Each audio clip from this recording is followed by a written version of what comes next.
This podcast is listener supported. That's right, ManListening is listener supported. That means you don't hear a whole bunch of ads at the top of the hour. Thank you, Heather, for becoming our newest fan. We appreciate you. And that confidence is that's half of what makes you successful. If you think you can, you'll do it. What is the sound of one man listening? This is ManListening, a fresh podcast featuring the stories of strong women who bounce back. ManListening, because every woman deserves to be heard. Hi, I'm Stuart Watson, and welcome to ManListening. The first time I met Susan Andersen, I gave her $1,000. Then a year later, I gave her another $1,000. Not just for her, it's for the charity, the nonprofit she created, Answer Scholarships. And Answer Scholarships helps working moms finish their degrees. The tremendous sense of accomplishment at finishing and holding that diploma in their hand, crossing the stage. But more importantly, it's a game changer. It can completely alter the trajectory of a young mom's life. And so I wanted to talk to her because I'm a fan. And I put my money where my mouth is. Here's Susan. Where were you born? Decatur, Alabama. Hospital or home? Hospital. That's central Alabama? Oh, near Huntsville? Oh, okay. So northern Alabama. Yeah. I guess. Up near the Tennessee line. Did y'all move? Yeah. So when I was 4 years old, we moved to Wilmington, Delaware. Oh, okay. And I did not set foot back in Alabama until my daughter attended Auburn University. And so Delaware, that's a weird place that people don't, what took your parents to Delaware? My dad was in textile sales, and so he went to work for ICI. He was a traveling salesman in textiles, and then we moved to Charlotte in 1974. He got transferred back down here, and that's how I made it to Charlotte 46 years ago. For purposes of understanding you, what should I know about your mom and dad? My dad grew up very poor, and my mom grew up fairly well-to-do. Her father was a sort of a self-made man. He started college and he went to Davidson for like a year, way back in what would that have been, the 20s, and there was no financial aid and he couldn't afford to continue. He wanted to be a preacher. And then he didn't have money, so he went out on his own and he got into insurance sales and did really well for the time. And my mom was an only child, and so she was going to go to college. Well, she met my dad. My dad was at Georgia Tech. My dad was the first in his family to go and graduate from college. He had an uncle that helped him get into Georgia Tech. So mom was 19 and my dad had just graduated Georgia Tech when they got married. And so to know about my parents, they worked really hard to get where they were. My dad, I didn't really understand at the time, but really valued education. My mom did too. She just never went past her freshman year, because back then in the day when girls got married, they typically didn't go back. So something that my grandmother always sort of held against my father, that she never finished college. So that was kind of my early start to education when I was a little girl, not even knowing what was being instilled in me at the time. So grades important? Not so much grades, but to do your best. And that was all, because I was never a straight A student. I was sort of an A-B student, occasional rare C, but A's and B's. And I wasn't especially studious. I just wanted to do my best and finish and get out. I didn't particularly love school. I didn't dislike it, but it wasn't something that I just loved. Math was not a strong suit at all for me. This concept of education is the ticket out, yes, or the way into middle class at least. It's rapidly changing. I mean, in the middle of COVID, when you and I are speaking from a safe distance away, it's changing right now. Small liberal arts schools like Davidson, like the same way the workplace is figuring out that we can do our work from home, colleges have to figure out They Right. change or die. Right. What did a college education, particularly a degree, represent, you think, to your parents, and then what did it represent to you?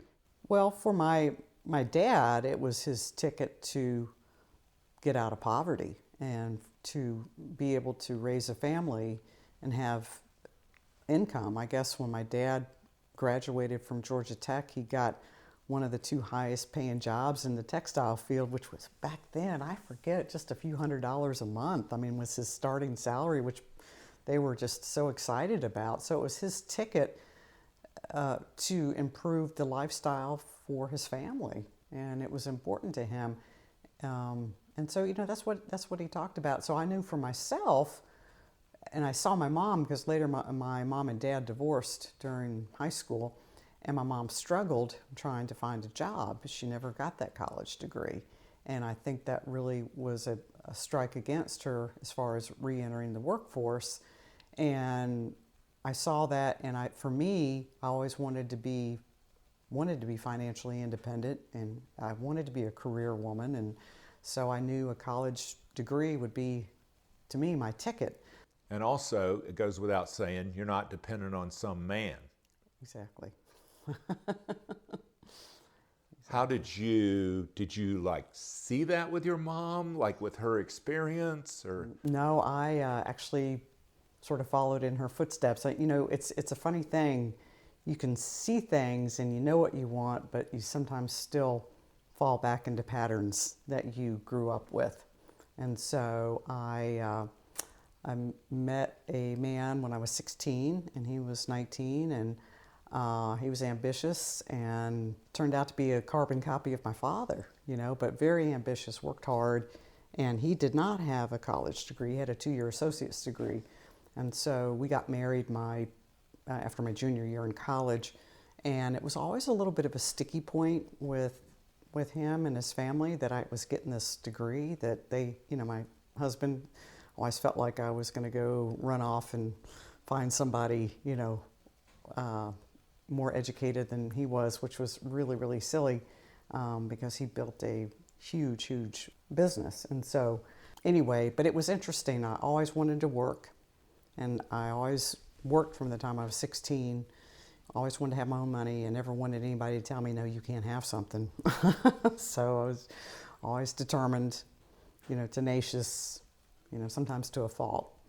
So did you go to college? I went to UNC Charlotte and got my degree in business, got out in 4 years, and toyed with the idea of going back for an MBA at one point, but I just couldn't get motivated. And I worked in banking for a while, and I realized that an MBA could have helped me, further up the corporate ladder in banking, but just was not driven to that. That just wasn't my strength, I think, was to stay in banking. Sounded good, but in reality, it was very boring work. What is your strength? Sales. So I ended up, while at the bank, I had a friend of mine introduced me to Mary Kay Cosmetics, and I used the product. And one day she said, "I think you'd be good at this." And I laughed all the way home. And I went and told my husband what I wanted to do, and he said, "You should try it." And I was, working full time at the bank, but shortly after, I thought, okay, I'll try, And 32 years later, I'm still with Mary Kay, but very part-time now. But I had a very successful career with Mary Kay. Drove 9 cars, 7 of them were pink, 2 Cadillacs, and so I achieved quite a bit and did well. And I think that really set me up for where I am today, because I worked with women. I saw women struggling, and what happens if they're a single mom or going through a divorce and they're having to raise their children, and if they don't have a college education, they struggle financially. Their family does. So that was sort of the basis of how Answer came to start, was that working with women for all those years. Is sales like built into your personality, or is it something you can learn? It's definitely something you can learn. My father was in sales, And he had that personality. He could sell ice to an Eskimo, I always said. He was just everything about my father, even to his deathbed. How are you doing, Dad? Great. You know, it didn't matter how he was feeling. It was always, he was great. And I always admired that about my dad. Me, personally, I shied away from sales because I could have easily gotten a job right out of college in sales, but it just terrified me, you know, having to be in sales. But when I got into Mary Kay, that was a product that I believed in and a lot of training behind the scenes. And once you believe in something, I think we're natural at selling anything as long as we believe in it. You know, we sell every day is what I tell people. You sell to your children, you sell to your husband when you want something, you make a pitch for it and you know, to try to get what you want. And it's sales. And it's always, to me, it's about what makes a good salesperson is doing what's right for your customer, your client, doing what's best for them and meeting their needs. So if you saw someone who Mary Kay didn't have exactly what they needed, but you knew that Mac had it. What would you do? Oh, I always did what was best for the customer. I mean, if I could try to find a way for them to find something in my product line, of course I would sell it to them. But over the years, there were many of my clients that I referred to other cosmetic brands that they had that one special thing they were looking for, and we just didn't happen to have it. And to me, it's all about the relationship. And when you establish a good relationship with your customers, it's a trust. And I have the most wonderful, loyal customers to this day. Unfortunately, they're all getting older. You know, they're in their 70s and 80s. They were a lot older than I was when I started, but they've been loyal to me. But I always took good care of them. Always promised and did what I said I was going to do when I said I was going to do it. And they knew they could count on me, and they knew they could trust me. And so, occasionally over the years, I have referred some of them to another brand. I hated to do it. I really hated to do it because there's always that risk that they won't come back to you. And sometimes that would happen as well. But you have to do what's best for them. Did they leave you or did they come back? I had both. I had some that left and never came back, and then I had a lot of them that would venture out, and they're like, I just didn't get the service I get from you, and I really missed the product. I really loved the product. I really loved how you took care of me. So over the years, it paid off by referring people out, because I would say for the most part they stayed a customer of some sort or eventually came back. This is embarrassing. I'm wearing a pair of $200 jeans. Go for it. I mean, I've bought suits that cost less than these jeans. Yeah. And I wonder if I was buying the jeans, like I never would have bought these jeans absent the saleswoman who sold me the jeans. Because she said, these jeans will last you 5 times longer than the jeans you pay $60 or $80 for. So she sold me on the value. Right. Not the look, not whatever, that this was a value proposition. To what extent, when you're talking to women who are older than you, were they buying the Mary Kay product, and to what extent were they buying the saleswoman, the relationship? I think they, for the most part, had already been using the product before they met me. And so they already knew the value of the product, and they were sold on that. And then the other piece, the second piece, is because there are thousands of Mary Kay consultants out there.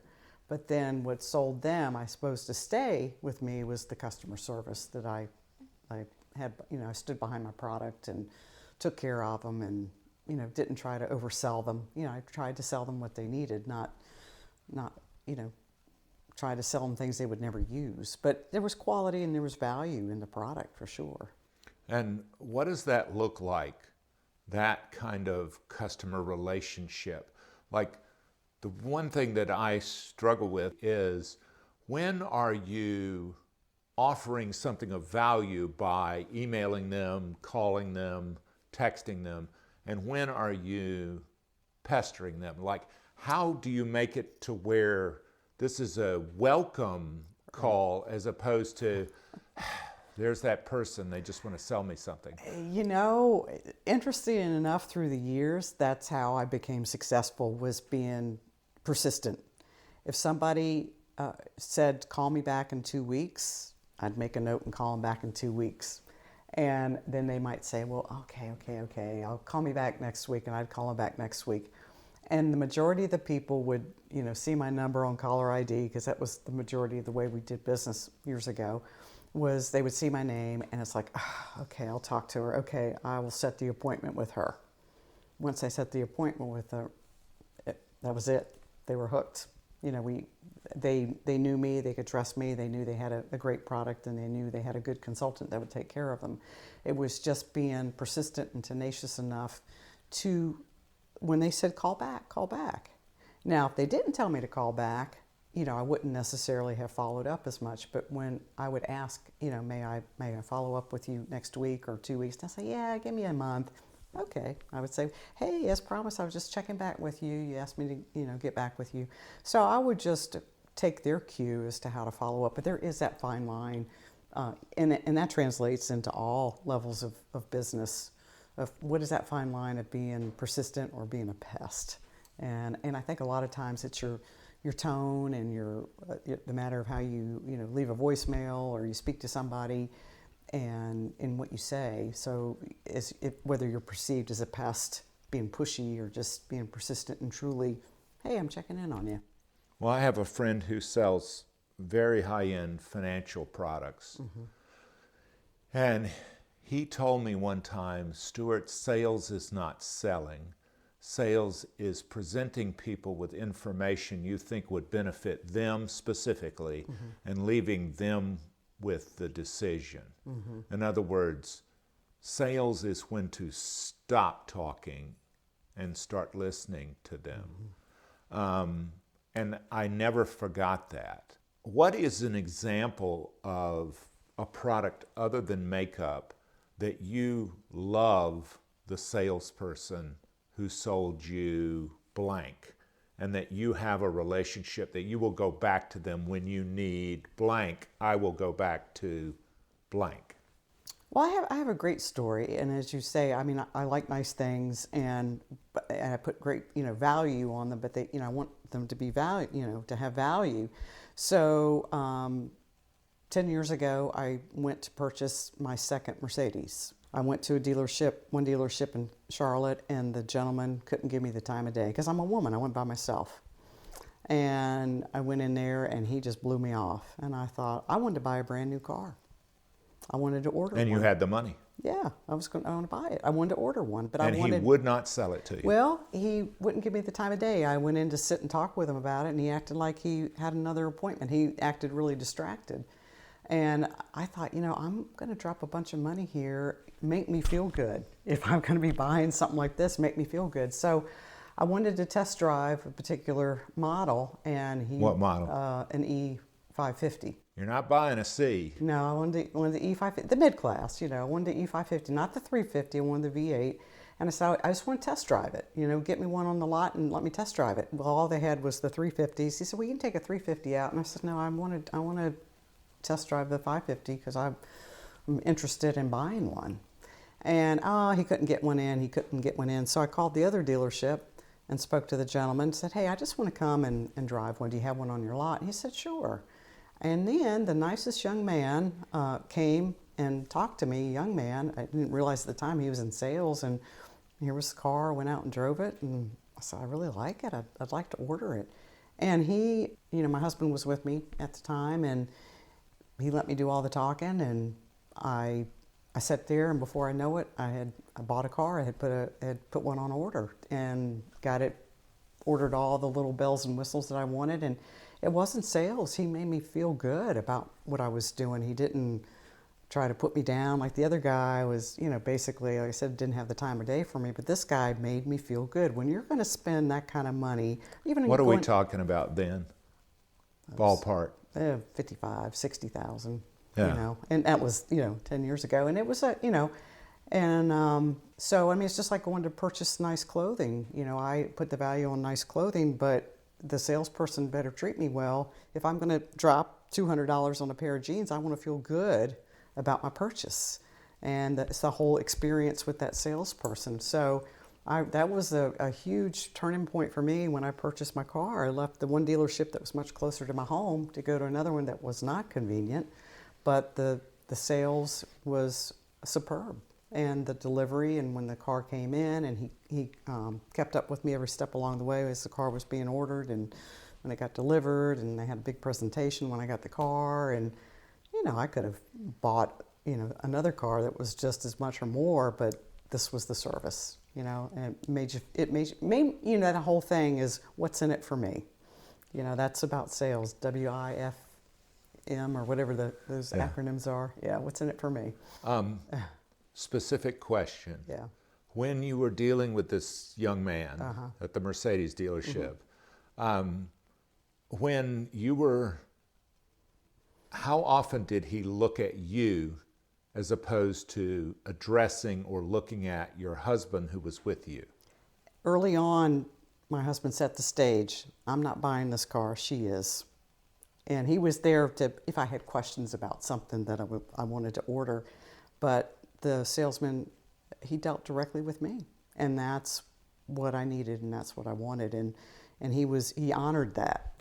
He didn't think I was this dumb woman, and that made me feel great. It was empowering, that I could go buy my own car, and not have to have somebody, have to have my husband's permission or whatever.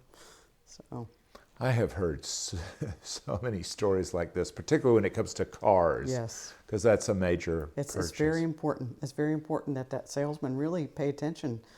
The other dealership, he lost out. I mean, I don't think he took me seriously. He did not. He did not think I was. I think because when I went in there, I said, I want to look at a car. I'd like to test drive one. I'm interested in buying one. I didn't say I wanted to buy one today, but he lost out. You were dealing with older women who were older than you, 20 and 30 years older than you. How did you address them or relate to them in a way that said, I respect you, I value your time, and I respect you? I think I've always been an old soul. And right now, most of my friends are at least 10 years older than I am, which is, I start thinking about that, and it's like, oh my, this could be bad in a few years. I really need to start cultivating friends younger than me, but my friends have always been older than me for the most part in my life. And so there was never a question of connection. I just always treated them like, we were at different stages in our life, and I enjoyed hearing their stories of how they raised their kids and sort of the advice as I was a young mother and their kids were older than mine, and how their advice of things that they did with their children. And I think maybe just listening to their stories and hearing how they did life, but we always had a connection. And I always liked older people. Yeah, that's neat to be able to connect with people. Always. That was never a problem. So you'll find people who'll say, well, I'm just not the salesman type. So when you had other women, younger women, come into Mary Kay, what did you share with them about, I think there's a misconception about what it means to be the salesman type, quote unquote. Like if you're an introvert, for instance, I gather you would say you could still be a saleswoman. Absolutely, because I'm more introverted than I am extroverted. So I know that. And I think, so what I would tell these women is, first of all, do you like the product? Oh yeah, I love the product. Well, anything you like and you believe in, you can sell. You don't have to be flashy and obnoxious and, beating the doors down, but there are ways to use your personality to be successful. And that was what was interesting in Mary Kay through the years. You saw people that were very quiet, that were, tops in the company, to the women that were way out there, standing on the tabletops, and they were successful too. But a lot of times some of the quieter people looked at that and thought, oh, I could never be like that. Well, it's like, no, you don't want to be like that. You want to be who you are and be successful at what you do. As long as you believe in something, you can sell it. Absolutely. Now, you don't have to have a college education to sell Mercedes or Mary Kay No. or anything else. In what sense, but you obviously believe very much in a college education, so why not form Answer scholarships to teach young women entrepreneurship directly as opposed to going back to school? Why is it that the traditional parchment, the sheepskin, is important in your view? Because a college education is about completing something. It's about learning how to find answers for things. It's the whole process of going to college. It's not just your diploma. It is the process of what it takes to finish, to start something and to finish, how to overcome the challenges. Yeah, you could go out and teach somebody a trade. You could, and that's a very valuable thing to have. It's always good to be, Mary Kay always told us a successful woman should be skilled in 2 areas because she'll never know when she needs one of them to support herself on. But I just believe the value of education teaches you far more.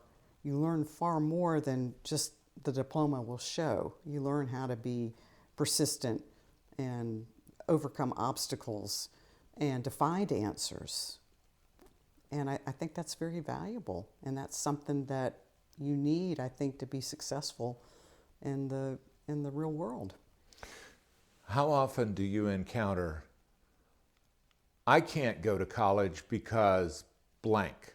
I can't go to college because I have 2 kids. I can't go to college because I don't have that kind of money. I can't go to college because I don't have that kind of time. That's the biggest one. How do you say, I want you to set that prejudice aside and let's look at reality. Like, let's look at the reality of your situation. Well, it was interesting when I started Answer, one of the requirements were that the women had to be enrolled in school full time. And I originally set that requirement because I wanted a start date and an end date to their school, because I knew the longer you go part-time, the greater your chances of not graduating. So that was one of the first requirements that I set for the program. Although when I went to college, I was single, I didn't have children, I might have been working a tiny little part-time job or work-study. I wasn't going to school, I was going to school full-time, but I wasn't raising children, I wasn't working a full-time job, and going to school full-time. I don't know how, when I started this, I thought, I don't know if I'll have any women take me up on this. In the first year we had 4. I'm like, okay, maybe the requirements aren't too tough. And then as we set the requirements and after the next 2 or 3 years rolled around, wow, I saw that these women could do it. And they were doing it. And some of them were working 2 or 3 part-time jobs. And I asked them, like, when do you sleep? Well, we do homework together at night. I put the kids to bed and I finish studying, and then I'll get up at 4 in the morning and get some more studying done, get the kids up at 6. We're out the door by 7. I go to my job, and then, I get the kids home, I go to school, and this was really before there was a lot of online learning. So these women absolutely blew me away with their ability to not make excuses and get it done and graduate within the 4 years. So what we do now is, we have all these stories of these women that have succeeded, and what's so important now is, it's just providing upward mobility for these women and their families. Now, some of the women are married, and so that presents sometimes some special challenges as well. Sometimes the spouses are not supportive, and some are absolutely supportive of their wives going back. So sometimes that's even harder, being married, than a single mom. So these women are incredible. I do not know how they did it, because I did not go to school that way. I went the traditional route, but I know when they start talking about obstacles, if you want something bad enough, you will figure out a way. And that's why when we start selecting our scholars, that we really look for, are they a victim, or are they an overcomer? Are they going to find a way to make this happen? And so when we do the interview process, it's a pretty intense interview. We're looking for some of those signs that they're not going to make excuses, that we look for how bad do they really want this education. And you've had women who,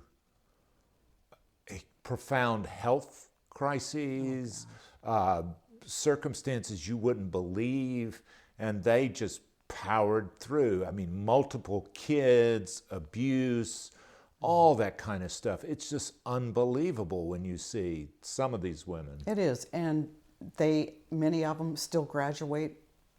They're on the dean's list. While they went through domestic violence, maybe they had to be put in a shelter, maybe they were in a hospital with a chronic illness, they still managed to finish the semester. Like life and death illnesses. Yes. I am always so just impressed with these women. You can't imagine the struggles that they go through, and to hear these stories, and we do try to share a lot of them is for encouragement for the women coming up behind them, because everybody has a story, and everybody thinks that they're the only one that is struggling, but sometimes it makes it your struggle's a little easier when you hear somebody who went through something and they made it through and they graduated and now they have a good job and now things are better for their family, and and that's one reason why we say we want them to go full time, so that the family knows that there's a start date and an end date to this. It's stressful. It is very stressful. You talked about selling. I have to ask you, when you have the situation with the husband who is resentful, maybe he doesn't have education, he's working all the time, and he expected her to take care of the kids and the house and everything else and her job. And now all of a sudden she's going to school, and he is flat out, no, I'm the man and I'm telling you, you need to do this. So there's this very difficult sales job that needs to take place with him just for her to be able to do it, let alone being supportive. He just needs to be kind of neutral or open to it. How do you accomplish or coach these women in that most difficult sales, the hard, difficult sale? We have a Mentors for Mom program, and each of our scholars is paired with a mentor, and that mentor is there to help with the work-life balance. And our mentors are carefully screened, and we try to pair the mentor with the scholar based on both of their backgrounds and degrees and life situations, and maybe what that particular scholar is going through at the time. We try to get the best fit. And we've had situations just like you described. We know that the marriage probably won't survive for long, but our goal, is to get the scholar through school and to get her to finish, hopefully with her family intact. But if not, we know that she's got to do what's best for her, and her education is... And the kids. And we know her education is critical. We have a situation right now where a very similar situation that you described, but this woman has a very serious health issue on top of that, and she remains on the dean's list at the university. We were able to get her in touch with one of our former alumni who has become an attorney, a family law attorney, and when things got so bad for this scholar, the mentor got involved to help and to guide, not to fix anything, but just to point her in the right direction of the help. Actually went with her to help get a restraining order, just sat in the car but drove her there and let her go inside and do that. And then also we got her in touch with this attorney that was our former scholar, who was able to provide some pro bono legal work for her for family law, which was critical, while this woman, again, is fighting a serious life-threatening issue, and even her own mother doesn't know that she's got this issue. So quite a bit of stress in her life, but it's that one-on-one mentoring and the genuine care and concern of the mentor that really helps these women get through. And this mentorship and the whole structure of Answer Scholarships seems like a very tight-knit and personal, a very intimate community that's like critical. The whole notion of not only seeing the inspirational value of, oh, this person was able to do it, so I can see myself doing it, but also all the pragmatic intervention that takes place along the way. That really does sort of take a village for you to piece together the team, all the members of the team that this person needs. It's not just the academic work. The Mentors for Mom program is the reason why we have this 85% graduation rate. It's the sole reason why we are successful. The money's good. It's great, I guess. It's good. And our scholars will say, hey, I really appreciate the money, but more than anything, I appreciate the emotional support from the mentoring program, because it's not just that one mentor. We have the workshops that we have once a month. We have our community partners that we can refer them to for if they need counseling. We have actually one of our volunteers is a trauma, specializes in trauma. So we've got that help. We've got Dress for Success. We've got Crisis Assistance Ministries. We've got, 25 partners that we work with. And so that our mentors, we don't fix anything. We just are there to listen. And we can refer these women when they need help beyond what our mentors are able to do. And that's the key of getting them into housing, getting them out of a domestic violence situation, which we've had, multiple times, unfortunately. And these women, they come back and they just talk about the program, the Mentors for Mom program. That's the thing they talk about. That is their number one key about Answer, what they love. I mean, yeah, the money's nice. It's a portion, but it's that support that they feel like they could not have succeeded without that, because many of them don't even have the support of their family members. So they get the support from us. We help raise their self-esteem. Their confidence level goes from 0 to 100 by the time they leave the program. We teach them inadvertently public speaking. We always ask them to come share their stories, and these are people that couldn't even say their name at a podium, and by the time they leave they can wow the room with their story. And we just build confidence, and that confidence is that's half of what makes you successful. If you think you can, you'll do it. And if you see I can see myself, I can visualize myself crossing that stage, getting that diploma. Yeah, so we teach them the skills, the interviewing skills and the resume writing, and we teach them financial literacy and everything to help them as a person be a better person, to help instill that confidence. And the funny thing is that I knew of a case of a young woman, when you go away to college at age 18, in a lot of ways, if you're 36 or 46, you have an advantage because you know why it is that you're getting the degree. And in the case of the woman I'm thinking about, you might have kids who have profound depression or bipolar or substance use disorder or whatever, and there's nobody on that campus. They're treating an 18-year-old not as an adolescent, but it goes from 0 to 60. You're treating them like a full adult. Right. Well, they've never paid a mortgage. Right. They've never paid the tax bill.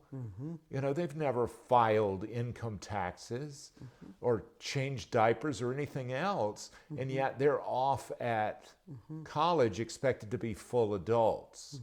And so no one's checking on them to make sure that this scholarship kid is actually getting to class. Right. And so your scholars, in a lot of ways, I think, have a huge leg up because they know why they're going and because they have this huge support network, this team behind them. And interesting enough, a good many of our scholars started college at one time in their life as a traditional student right out of high school. Many of them started. And for all these reasons that we just kind of discussed, they they quit. Life happened and they quit. They weren't ready. And that's one of the reasons why we say our scholars have to be 25 and older, because by the time you're at least 25, you may be starting to put your life back together a little bit, but you've experienced these situations like you've described, and when they're in their 30s, they're really determined to make it work, because they know the value of an education by now, because they've been out in the working world and didn't have their degree, and they see how they were held back because of that. And the intergenerational, the waves that go out from that, the ripples, you've got to believe, there's got to be a study out there somewhere that shows that the little girls who come along behind them will say, I remember when my mom went back to school. And it makes them more likely to complete that, even if it means they're going to become a master electrician, a master plumber, you know, a really high-level car repair, et cetera, work in the technical fields. They're still going to get that ticket because they saw mom get it. Absolutely. That's one of the things we say is you educate a mother and you'll educate her children, because our requirements are that they have at least one school-age child that lives with them, and so they're sitting around the table doing homework together, and that child is seeing mom get on the dean's list, and several of our children over the years have gotten on the AB honor roll because mom got on the dean's list. It's like, wow, if mom could do it. We've seen, we did a survey last year that showed I think the percentage of behavior of their children increased, like 50% increase in, you know, their behavior got better, their grades increased significantly amount with their mother going back to school, because mom is setting the example. Whether there's a dad in the household or not, it seems to be mom seems to set that tone. And it's been amazing, just like you said, the difference that this is making. And we also heard a statistic one time that when a mom goes back to school, she's affecting 6 other family members in that family. You know, it keeps spreading out. We did have a scholar that went back, and then her husband went back to school, and then several of her adult children decided to go back. So it is the trickle-down effect. Wow, if mom can do it, or if my wife can do it, I can do it. And we've seen that over and over again.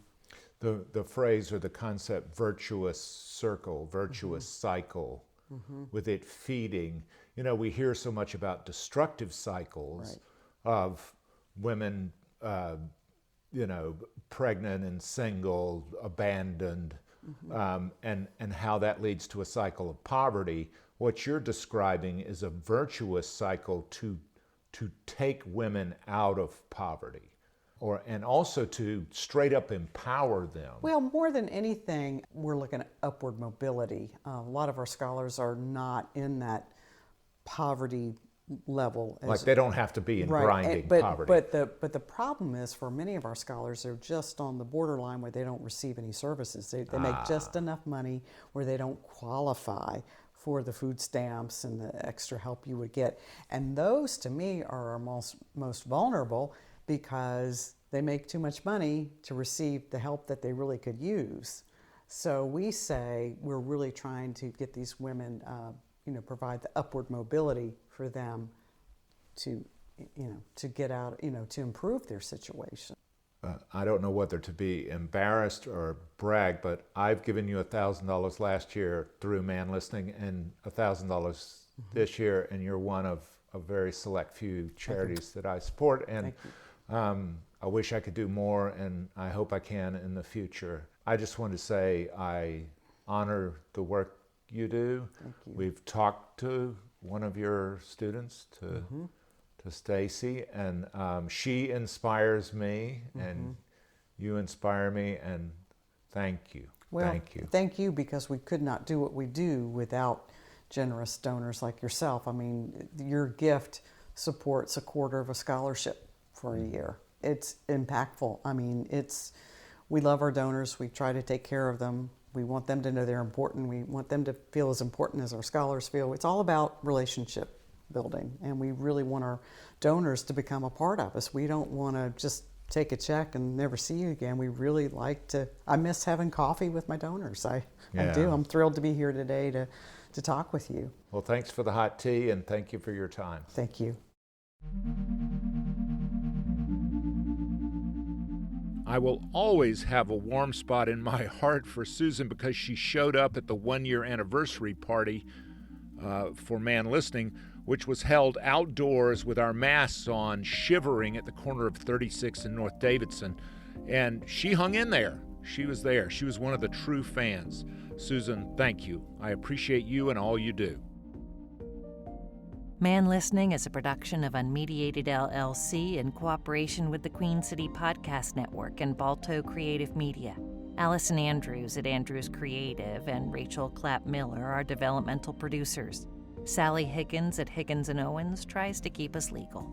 Our music is A Day at the Park by the group Pictures of the Floating World. Your announcer is Catherine Smith. That's me.